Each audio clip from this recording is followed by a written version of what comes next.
रात के 11 बज रहे थे।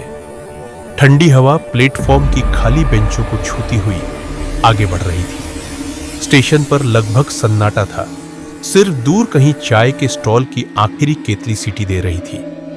उसी समय एक महिला अनाया तेज कदमों से प्लेटफॉर्म नंबर 5 पर पहुंची। ट्रेन पहले ही चलने को तैयार थी। उसने हड़बड़ी में डिब्बे का दरवाजा पकड़ा और अंदर चढ़ गई। डिब्बा लगभग खाली था।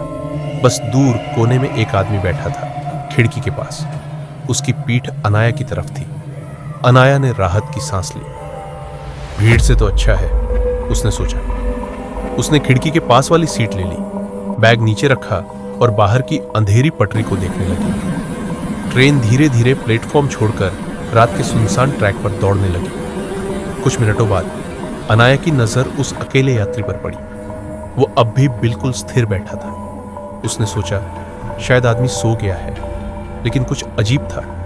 उसका शरीर अस्वाभाविक रूप से कठोर दिखाई दे रहा था। ट्रेन एक लंबी सुरंग में दाखिल हुई। डिब्बे में अंधेरा और गहरा हो गया। रोशनी झपकने लगी। उसी झपकन के बीच अनाया ने पहली बार उस आदमी का चेहरा देखा, या कहें वो चेहरा जिसे देखकर उसकी रीढ़ में ठंडक दौड़ गई।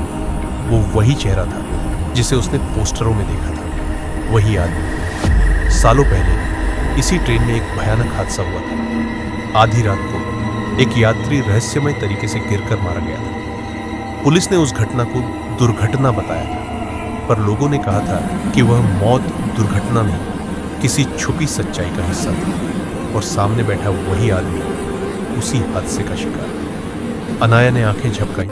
यकीन नहीं हुआ। उसने फिर देखा। इस बार आदमी सीधा उसकी तरफ देखकर मुस्कुरा रहा है। उसकी मुस्कान बिल्कुल इंसानी नहीं थी, जैसे कोई पुराने दर्द को पहचानकर खुश हो रहा हो। ट्रेन सुरंग से बाहर निकली। रोशनी सामान्य हुई और आदमी फिर से अपनी जगह बैठे खिड़की की ओर देख रहा था, जैसे अभी अभी उसने कुछ किया ही ना हो। अनाया का दिल जोरों से धड़क रहा था। उसने फोन निकाला, लेकिन सिग्नल गायब था। घबराहट में उसने खिड़की से बाहर देखा। ट्रैक के दोनों तरफ घना जंगल था। ट्रेन अगले स्टेशन तक कम से कम 20 मिनट लेगी। तभी उसने एक धीमी आवाज सुनी। एक फुसफुसाहट। उसी आदमी की। तुम आखिरी यात्री हो?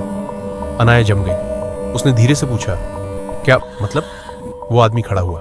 उसकी चाल में अजीब भरीपन था, जैसे पैर जमीन को छूते नहीं।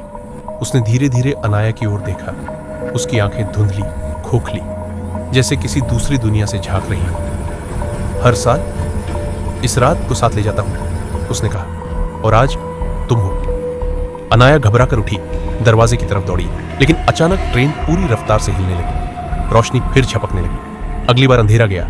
डिब्बा पूरी तरह खाली था। सिर्फ अनाया की खाली सीट और खिड़की पर एक ताजा धुंधली हथेली का निशान। उस रात के बाद उस ट्रेन में एक नई अफवाह फैल गई। अब उस डिब्बे में 2 यात्री दिखाई देते हैं, एक आदमी और एक औरत। दोनों चुप, दोनों स्थिर, दोनों आखिरी यात्री।